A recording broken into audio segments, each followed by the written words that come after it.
पहलवानी अखाड़ों में होती है और राजनीति सड़क से लेकर सदन तक, मगर यहाँ सब उल्टा पुल्टा नजर आ रहा है। पहलवान सड़कों पर आकर मुर्दाबाद जिंदाबाद के शोर उठा रहे हैं और अखाड़े राजनीति का शिकार हो रहे हैं। पहलवानों के कथित उत्पीड़न को लेकर विवादों में घिरे भारतीय कुश्ती महासंघ के अध्यक्ष ब्रजभूषण शरण सिंह यूपी की केसरगंज लोकसभा सीट से भाजपा के सांसद भी हैं और 6वीं बार लोकसभा में हैं। अखाड़ों से वह तब से जुड़े हैं जब छात्र जीवन में थे।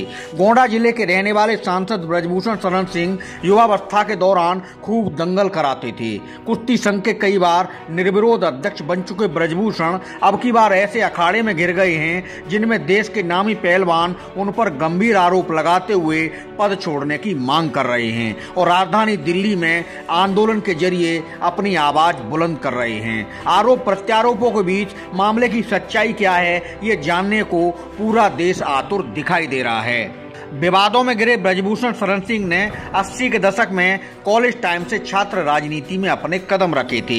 इसके 8 वर्ष बाद यानी 1988 में वह भाजपा में शामिल हो गए। उन दिनों राम मंदिर आंदोलन शुरू हो चुका था और भगवा कैंप में दाखिल होते ही ब्रजभूषण सिंह भी मंदिर आंदोलन में कूद पड़े। इससे उनकी आक्रामक हिंदुत्व वाली छवि बनी, जिसने उनके लिए राजनीति की सीढ़ियां चढ़ने का रास्ता खोल दिया। ब्रजभूषण सिंह उन 40 आरोपियों में से एक थे जिन्हें 1992 में अयोध्या में विवादित ढांचा गिराने के लिए आरोपी बताया गया था। हालांकि लंबी कानूनी लड़ाई के बाद 30 सितंबर 2020 को कोर्ट ने सभी आरोपियों को बरी कर दिया।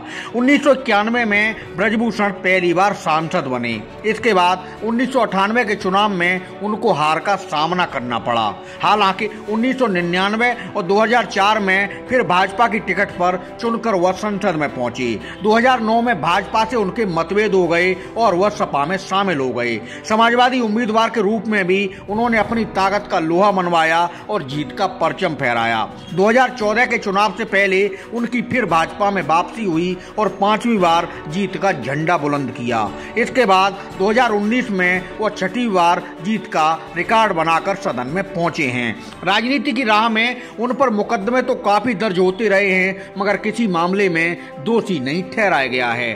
पहलवानी से राजनीति में आए ब्रजभूषण अखाड़ों के दांवपेच भी खूब जानते हैं और सियासी कामयाबी के फंडे भी उनको अच्छे से पता हैं। राजनीति से लेकर कुश्ती संघ तक उनकी पहचान हनकदार शख्सियत की है, जिसे लेकर गाहे बगाहे विवाद पहले भी सामने आते रहे हैं। ब्रजभूषण सिंह 2012 से भारतीय कुश्ती महासंघ के अध्यक्ष हैं। उनके बारे में कहा जाता है कि गलत दांवपेच पर कुश्ती हाल में ही वह पहलवानों पर चीखने लगते हैं और खूब डांट पिला देते हैं। बताया यह भी जाता है कि जनवरी 2021 में नोएडा में राष्ट्रीय चैंपियनशिप के दौरान उन्होंने एक रेलवे के कोच को अचानक निलंबित कर दिया था, जिसे लेकर काफी बखेड़ा हुआ था। रांची में एक एथलीट से बदसलूकी के आरोप भी उन पर लगे थे। राजनेता या पहलवान वह पहले क्या हैं, इसे लेकर ब्रजभूषण सिंह खुद को पहले पहलवान बताते हैं। कुश्ती संघ अध्यक्ष के रूप में उनका प्रभाव राजनीति से अलग है, मगर उनकी वही हनक और खनक बड़े विवादों में फंस गई है। ब्रजभूषण शरण सिंह पर उत्पीड़न के आरोप लगाने वाले पहलवानों ने अंतर्राष्ट्रीय स्तर पर भारत का परचम लहराया है। आंदोलन में शामिल पहलवान विनेश फोगाट पहली भारतीय महिला पहलवान हैं जिन्होंने कॉमनवेल्थ और एशियन गेम्स दोनों मुकाबलों में गोल्ड मेडल जीता था। साक्षी मलिक पहली भारतीय महिला पहलवान हैं जिन्होंने 2016 में हुए रियो ओलंपिक में मेडल भारत के नाम किया था। इसी तरह बजरंग पूनिया टोक्यो ओलंपिक्स में ब्रॉन्ज ला चुके हैं, तो रवि दहिया टोक्यो ओलंपिक्स में सिल्वर पदक विजेता पहलवान हैं। ऐसे कई पहलवान इन दिनों अपनी ही कुश्ती फेडरेशन के खिलाफ मोर्चा खोले दिखाई दे रहे हैं और दिल्ली में जंतर मंतर पर प्रदर्शन कर रहे हैं। प्रदर्शनकारी पहलवान ब्रजभूषण शरण सिंह को कुश्ती संघ के अध्यक्ष पद से हटाने की मांग पर अड़े हैं। दूसरी ओर महिला पहलवानों के कथित उत्पीड़न के आरोपों पर कुश्ती संघ के अध्यक्ष ब्रजभूषण सिंह ने कहा है कि अगर आरोप साबित हो जाएं तो उन्हें फांसी पर लटका दिया जाए। मीडिया से बातचीत में उन्होंने कहा कि अगर उन पर लगे आरोपों में दम है तो एफआईआर क्यों नहीं की गई। यौन उत्पीड़न बड़ा आरोप है, जब उनका नाम ही इसमें घसीटा गया है तो वह कैसे किसी पहलवान पर कार्रवाई कर सकते हैं। वह तो हर तरह की जांच को तैयार हैं। ब्रजभूषण सिंह ये भी कहते हैं कि उनके खिलाफ कोई बड़ा उद्योगपति साजिश कर रहा है। वह सवाल उठाते हैं कि जो पहलवान फेडरेशन पर प्रश्न करते हैं वो फेडरेशन के नियमों का पालन पालन क्यों नहीं करते, नियमित रूप से ट्रायल्स में क्यों शामिल नहीं होते। समस्या तब शुरू हो जाती है जब कुछ नियम बनाए जाते हैं और नीति में बदलाव किया जाता है। कुछ खिलाड़ी नेशनल गेम्स में नहीं खेलना चाहते, कोई शिकायत है तो लिखित में देना चाहिए। इस तरह के आरोपों को वह गलत बताते हैं। यह संयोग की बात है कि राष्ट्रमंडल खेलों की गोल्ड मेडलिस्ट और भारतीय जनता पार्टी की नेता बबीता फोगाट पहलवानों और कुश्ती संघ के बीच पैदा हुए विवाद को मध्यस्थ बनकर निपटाने की कोशिश कर रही हैं। मगर उनके पिता द्रोणाचार्य अवार्डी महावीर सिंह फोगाट प्रदर्शनकारी पहलवानों के समर्थन में नजर आ रहे हैं। आरोप लगाने वाली पहलवान विनेश फोगाट महावीर सिंह फोगाट की भतीजी हैं।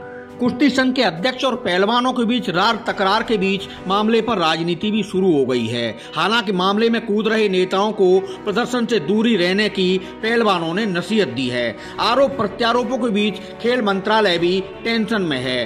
केंद्रीय खेल मंत्री अनुराग ठाकुर ने अपने बयान में कहा है कि जो आरोप लगे हैं वे गंभीर हैं। इस पर संज्ञान लेते हुए महासंघ को नोटिस देकर 72 घंटे में मामले पर जवाब मांगा गया है।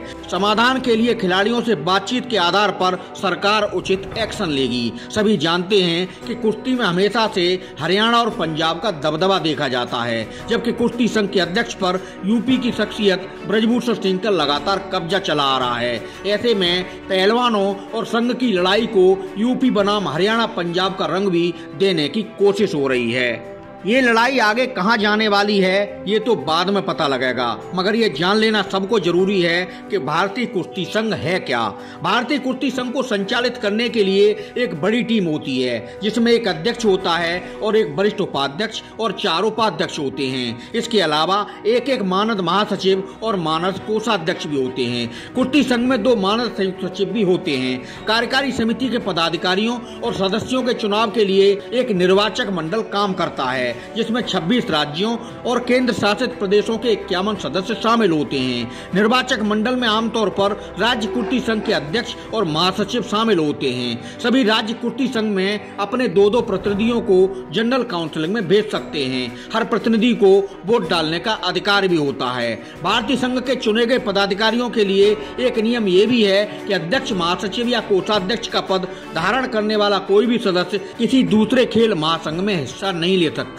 इंडियन ओलंपिक एसोसिएशन में शामिल होने की उनको छूट जरूर होती है। अब देखना यह है कि दंगल का यह एपिसोड आगे किस मुकाम पर जाकर विराम लेता है।